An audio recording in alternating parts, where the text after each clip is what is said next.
I'm Mike Hall, currently the Executive Director of the Three Rangers Foundation, and through our missions and programs, we are supporting the Ranger Regiment's Ranger for Life initiative by providing experience, guidance, and vetted resources to current and veteran Rangers and their families. We support the 75th Ranger Regiment's Ranger for Life programs by providing benchmark transition assistance to current and veteran Rangers. We maintain transition counselors at each of the Ranger battalions, offering timely and personalized support in the Ranger Regiment's Transitions Big Five, which is mentorship and networking, education, financial wellness, VA benefits, and holistic fitness and wellness.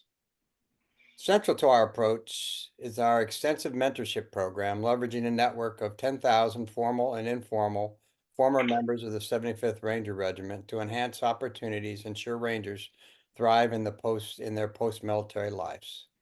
These meaningful relationships allow both mentors and mentees to stay connected to the Ranger community and benefit from shared experiences and guidance. Transition is a lifelong event. Today, we're going to hear experiences and advice from Ranger Network mentor, most importantly, an old friend and Ranger buddy, Lieutenant General retired Mick Bednarek, on the Defense Industrial Base. Sir, it's great to catch up with you, and thanks for all you do giving back. Hey, thanks, Mike. It's great to be here with everybody. Retired generals, they all put their names behind this or that nonprofit, and they go to dinners and they sit in board meetings and they become advisors, but very, very few volunteer their time, to take a call from any Ranger anytime to pass on his experience and network to assist Rangers he's never met and then consistently follow up. And that's you. That's Mick Bednarek. I was doing follow-up with the Ranger a couple months ago, and I asked him how it was going. He said, "Man, I just had this phone call with this Mick guy. I learned more in 45 minutes from all the other guys put together. I think I got it now." And I said, "Yes. How's the general doing?" He's a pretty smart guy, and there was silence. And then he said, "You mean I just spent 45 minutes talking to a general?" And he goes, "Hell, the highest guy I ever talked to before was my company commander, and I was just getting my ass chewed." So, sir, why don't we again, thanks for all you do. The meaning of a ranger is a ranger is a ranger. You certainly live that. So why don't you Yeah. start by telling us a little bit about your military career and then what you did after you got out of the service? No, hey, thanks, Mike. But hey, bottom line, at the foot stomp, what you highlighted, it's all about giving back and kind of helping teammates and Rangers that have gone before all of us. So yeah, hey, after about 40 years, it was my wife said, "Hey, Mick, it's about time to hang up your OCPs and jungle boots and go do something else. You've been traveling around the planet." So for the first couple of years, I was goofing off, trying to figure out what the hell I wanted to do when I grew up, kind of thing, and did some consulting and whatnot, trying to help others, Mike, as you highlighted. And then I got a call about from an old colleague of mine. Says, "Hey, Mick, how would you like to come join Fluor Corporation?" And I said, "Hey, sounds good. What the hell's Fluor? What do they do?" And so he said, "Well, it's kind of like, providing food, fuel, water, power generation, whatever else to our deployed warfighters." I said, "Now that sounds like a hell of a lot of fun." So I joined them back in 2017 after I retired in 2015, and kind of been there ever since, traveling around the planet, all the combatant commands that everybody on the network here certainly knows. And that's not only across the Ranger Regiment, Brian Fenton and SOCOM, but all the combatant commanders around the globe. It is a hell of a lot of fun. But back in Sergeant Major Hall, Ranger Hall, and I, in our days back when Caesar was a road guard, we were having a heck of a lot of fun with doing a lot of great things. Initial served with the Second Ranger Battalion as a young subaltern of infantry back in the mid '70s, and in fact, a lot of people here on the net that just got back a couple months ago from our 50th reunion out there at JBLM. And I tell you, going back to our old haunts, and I've been there over the years since then, but it was just great to see not only the camaraderie, the teamwork of our fellow Rangers. It just flat doesn't get any better than that. Took a little bit, then went to First Ranger Battalion down in Savannah for a period of time. as a company commander, staff officer at S3, then went to the Ranger Regiment for a while, and then went back to command 2nd Ranger Battalion, 96, 98. So Don't a lot forget that time you commanded. Now you commanded 175 for a period too. You left that yeah, out. It hurt your back, feelings. yeah, no, you're right. So that was back in the the awful thing, and you remember Sergeant Major of Yeah. Antelope Island where we lost Ken Stouse and a few other team. It was just busy time for all of us. But yeah, commanded 175 for a short period of time before going to command another infantry outfit there at the old Fort Lewis, Washington. But hey, it's not about Mike, not about you or me. It's about our Rangers that are on the net here, and highlighting, kind of asking questions about not only the defense industrial base, but what we're doing and kind of giving back. And let me touch on one more thing. I'll turn it back over to you, having to do with what you highlighted up front of coaching, teaching, guide, mentor, help, assist, and whatever else. And I'll be right up front with everybody. I get a lot of calls that say, "Hey, sir, can you help me do X, Y, and Z?" And it's all about relationships and making contact. Some of them end up being a dead end, but some of them, they just open doors from which you can do some other things. And unlike a lot of us that were pretty damn good experts at kicking doors down or blowing them down, but sometimes just a knock on the door and using an actual doorknob is often a good thing. But hey, Mike, with that, I'll stop yakking and turn it back over to you, sir. All right. A subject a lot of guys are interested in. Why don't you? Because I don't really understand it, so I'm certainly going to learn this too. What is the defense industrial base? Yeah, no, hey, Mike, it's a great question. So, bottom line up front, everybody, the defense industrial base is an interesting animal. And hey, listen, the bottom line up front for all of us in the military, we're pretty familiar with defense, but more fundamental for the Ranger Regiment, we're more about not defense but offense. But you get the picture. But the defense industrial base is kind of like a sector, and it's the worldwide industrial complex that enables research and development and design and production delivery of stuff, of military weapons systems, etc. And listen, everybody here is kind of tracking the news of how much we're foreign military sales and sending to our allies and partners all over the planet. But the bottom line up front is to do what? Is to kind of meet military requirements, allies and partners, making them strong so we can stay strong here in the United States. Now, this defense industrial base, it consists of a lot of stuff, and it's not just the Defense Department, but the components, but services, government owned, contractor owned, and operated services. How you make shit, around the globe, and it's much more than the Northrop Grumman's and Lockheed Martins and those people that sell and make and bend metal and flying around, etc., and making tanks and weaponry, etc., that all of us are pretty familiar with. But it's also services, maintenance, of which now it's pretty good strong suit for the Ranger Regiment. But back when I started, a lot of times we were pretty spoiled, and when we would go out to the field for a week and our stuff broke, we would turn it in and go get a new one or whatever else. Not anymore. We gotta maintain our kit, if you will. And so the defense industrial base also does that. Not only we make it, but also maintain it and work it, mobilize it, deploy it, and sustain it going forward. So that's kind of, it's very broad, but for all of us on the net here and those kind of listening in, hey, if you're informed and if you are interested in being a part of that, whether it's a small business, niche capability, IT, cyber, drone manufacturing, tracking, all of those things that we're learning in spades from the current war fight in Ukraine and the Donbass region, we can help you do that and opening up doors as you kind of move forward. Over. Yeah, thanks. So what's the difference between the defense industrial base and the organic industrial base? Yeah, I learned this because, hey, bottom line, I didn't know shit about any of this stuff either. But the OIB, the organic industrial base, very very different, and a lot of it's Mike. It's a great question because a lot of people think they're the same or confuse them both, and they're actually very very different. The organic industrial base simply refers to, and it's primarily Army as opposed to the overall Joint Force, but it simply refers to all of the depots and the munitions and the arsenals around primarily in the United States. Let me give you a couple examples, everybody. Um, Crane, Indiana, at the Army ammunition activity. Holston Army ammunition plant there for all of our teammates that are there in Tennessee. Middletown, Iowa, with the Army ammunition plant. Lake City.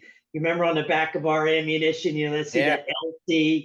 We kind of use it as we're kind of stuffing our magazine full of 5.56 or 7.62. But again, you get the point. And so it's not only those that make that stuff, but also storage of those facilities and the location. Anniston Army Depot there in Alabama, Bluegrass there in Richmond, Kentucky, on and on and on. Thule Army Depot for those teammates that are living in Utah, Thule Army Depot. I mean, so again, you get the point, but all of those that I just highlighted from the arsenals, I mean, even in my old stomping grounds in First Army, Rock Island Arsenal in Rock Island, Illinois, they're in the Quad Cities. I mean, they bend metal and kind of do stuff. But that's an example of the organic industrial base, very different from the defense industrial base. Hope that helps clarify a little bit. Yeah, it does. Yeah, because when you started talking, so I was raising my hand. I don't think I ever understood the difference. Uh, so, so what do these defense activities not cover? Yeah, it's that's another good point, Mike, and it's also worth a little bit of dialogue. I guess the best way that I kind of learned it when I started working with the Floor Corporation, the defense industrial base doesn't include commercial infrastructure of like power, communications, transportation, or other utilities that the Department of Defense uses to meet the requirements that you and I are pretty familiar with to deploy around the planet, or operational requirements.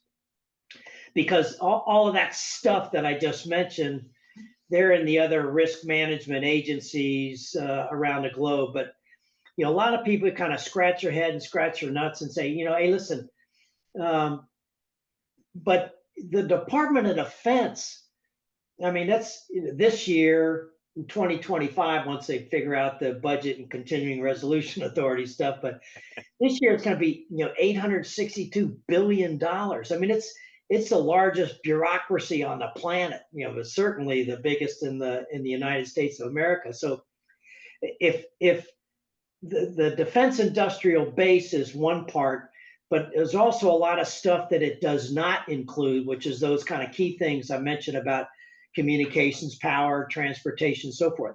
And yeah, I mean, we're all familiar. Everybody on the net's kind of listening. We've all been on multiple deployments. And a lot of times it's not on a gray tail. It may not necessarily be with the Air Force. It could be with civilian reserve air fleet. Get us from point A to point B, unless we're going to a hot objective somewhere that we're jumping in on an airfield. So, but again, you get the point on it. But that's what it is not. And the point of highlighting that, not only with the defense industrial base, the organic industrial base, and this industrial base sector of what it is not. The whole point of that for everybody on the net is what? Hey, listen, everybody, there's a hell of a lot of opportunities out there for people that are looking for an opportunity as something that, hey, we're pretty familiar with it.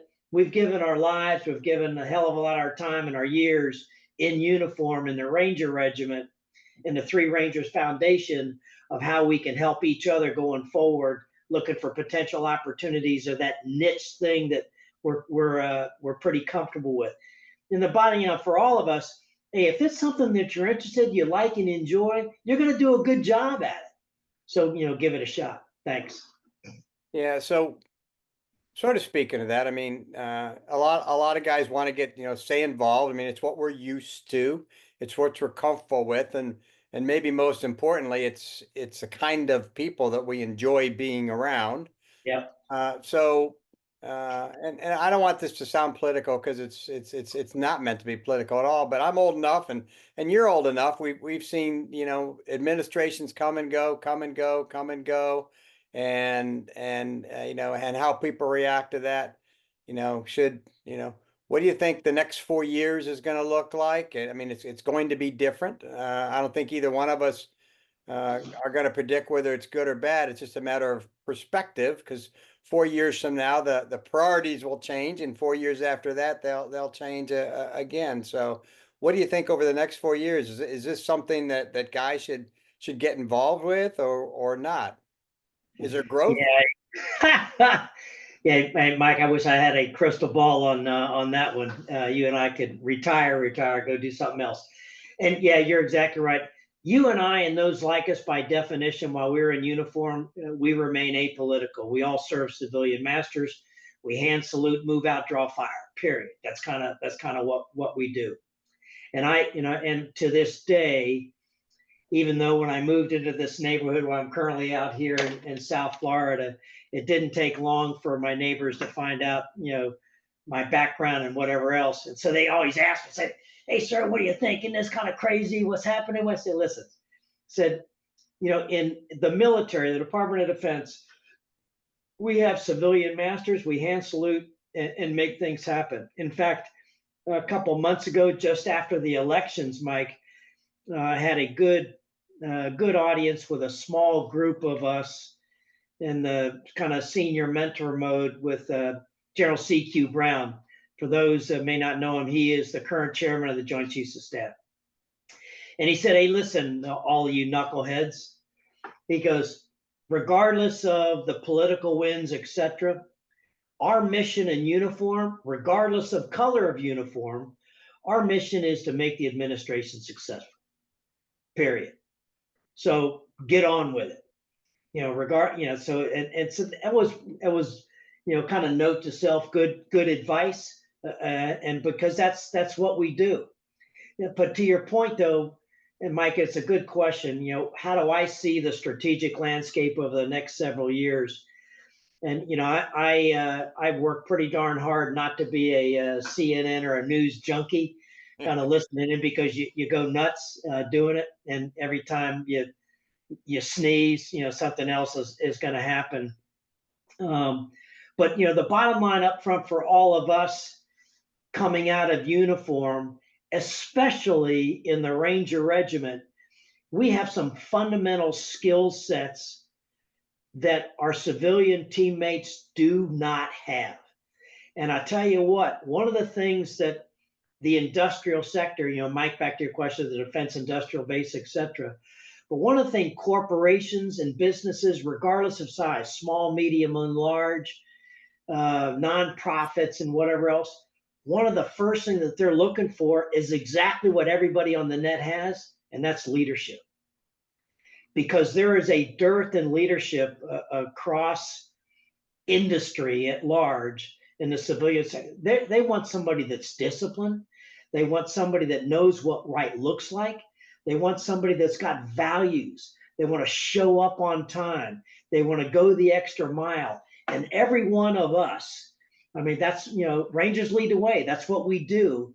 And people know it and they value that. And oh, by the way, a vast majority of us, you and I and those like us, coming out of the service, coming out of uniform, we still have an ID card. Most of us still have a security clearance. And that resonates in the defense sector as we move forward. Pretty powerful over the next several years as I see the strategic landscape. There's going to be opportunities out there. Some of them are going to be pop up. And there's a lot of technological innovation stuff. And we're watching what's happening in the infamous leadership lab as I kind of look at it, what's going on in the Donbass region of Ukraine. And I've been back and forth to Kyiv several times with the Minister of Defense, the Minister of infrastructure and how they kind of look at the landscape. And I tell you, we, the United States military, we're learning a hell of a lot. Not only the air ground capabilities and drones and working through strikes, both offensive and defensive capabilities, risk awareness mindset, etc. So that's kind of one thing in the European theater. Indo-PACOM out in that AOR, absolutely a growth industry going forward. And it's not just the quote pacing challenge from the national military strategy and national defense strategy from China, et cetera, but all of our uh, Indo-PACOM allies and partners, AUKUS there in Australia, the Australian, UK, US partnership there with the defense industry, Taiwan, South Korea, Japan, Malaysia. I mean, pick an organization. Heck of a lot going on, and it's not just the hula skirts there and my old stomping grounds and the 25th ID there in Honolulu. But again, everybody, you kind of gets the point of incentives and initiatives as you kind of move forward. Hope that touches on it, Mike. But I could go on for another hour on that one. Yeah. So let's look at the near term. I mean, most guys watching this are probably going to get out within the next 12 to 18 months. Is it a place to look for good opportunities for a stable life? Is next 12 to 18 months should people looking at the defense industrial base and those kinds of things that support DoD, or is it going to be stagnant? What are you thinking? Yeah, I think it's absolutely going to be a stable industry, Mike, for opportunities going forward. And I tell you what, so and you and I and a couple like us, we know every one of the combatant commanders. In fact, I was on the net, everybody, this morning with Brian Fenton down there at SOCOM and Tampa Stan, and he was counseling me because I haven't been up there recently to check into the net.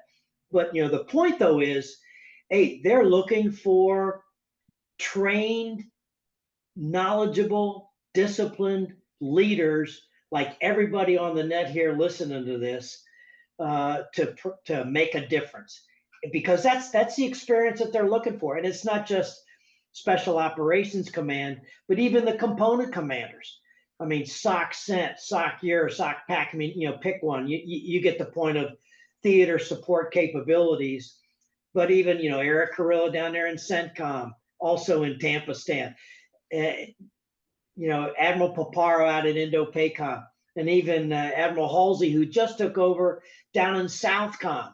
I was down there a couple days ago at a retirement ceremony for the political advisor, and we were BSing about migrant operations, border issues. That's going to resonate everybody for quite some time. And oh, by the way, we're getting calls about, hey, can Fluor set up these reverse detention centers, so to speak, as holding areas as we potentially process those that may look to be deported, if you will, out of the United States. Hey, that's not politics. That decisions have been made. It's about what we can do now to further foreign policy or domestic policy in support of the United States. Again, you get the point, everybody, but absolutely stable opportunities going forward.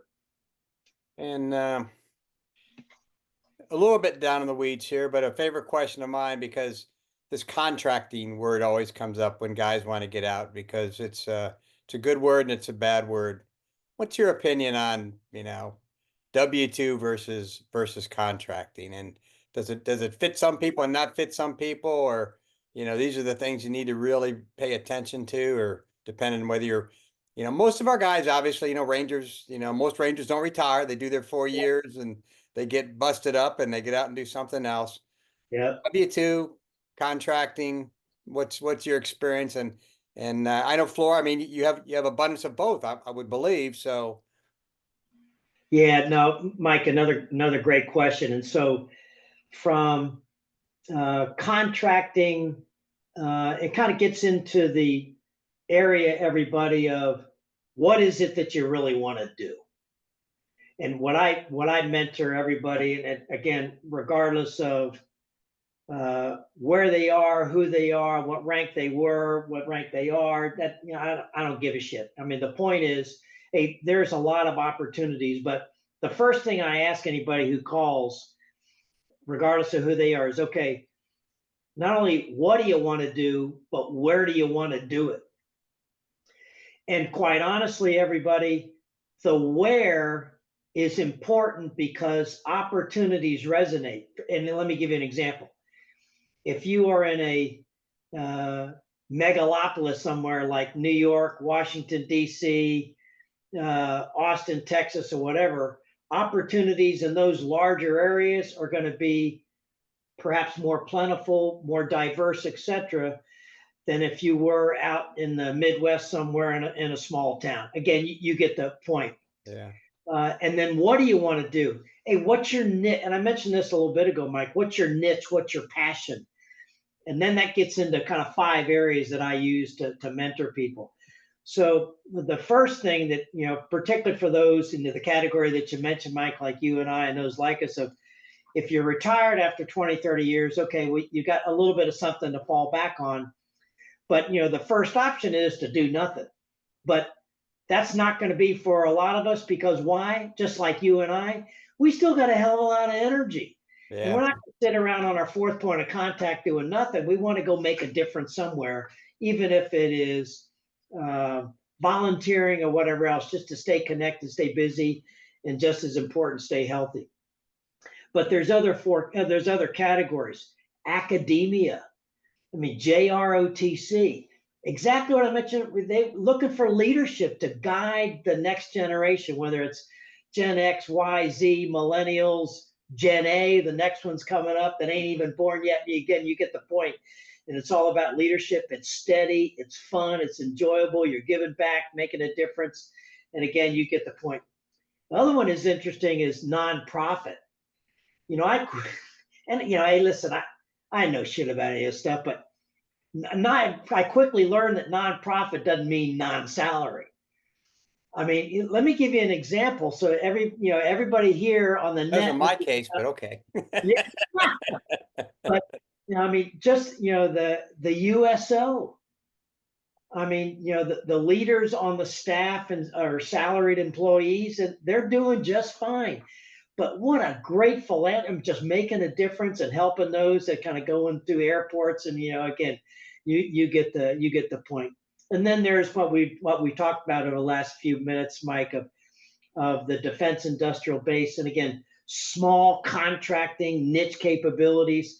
Let's say I was SATCOM operator at the regimental headquarters, or a technical expert in fixing drones and capabilities, etc. Those skills are worth their weight in gold in small businesses. And I tell you, there's a lot of people that stay in small business for a while, and oh, by the way, that small business is going to get sold or bought out by a larger business. And that is just fine. And you go do something else and you can reap the benefits of that. Again, you get the point, but again, ties to what you want to do, where do you want to do it? And then the next question I ask people is, okay, do you want to do it part-time or full-time? Because a lot of us have been rode hard and hung up wet, and it's about time to spend a little time with our conehead kids, our families, and spouses and significant others and whatever.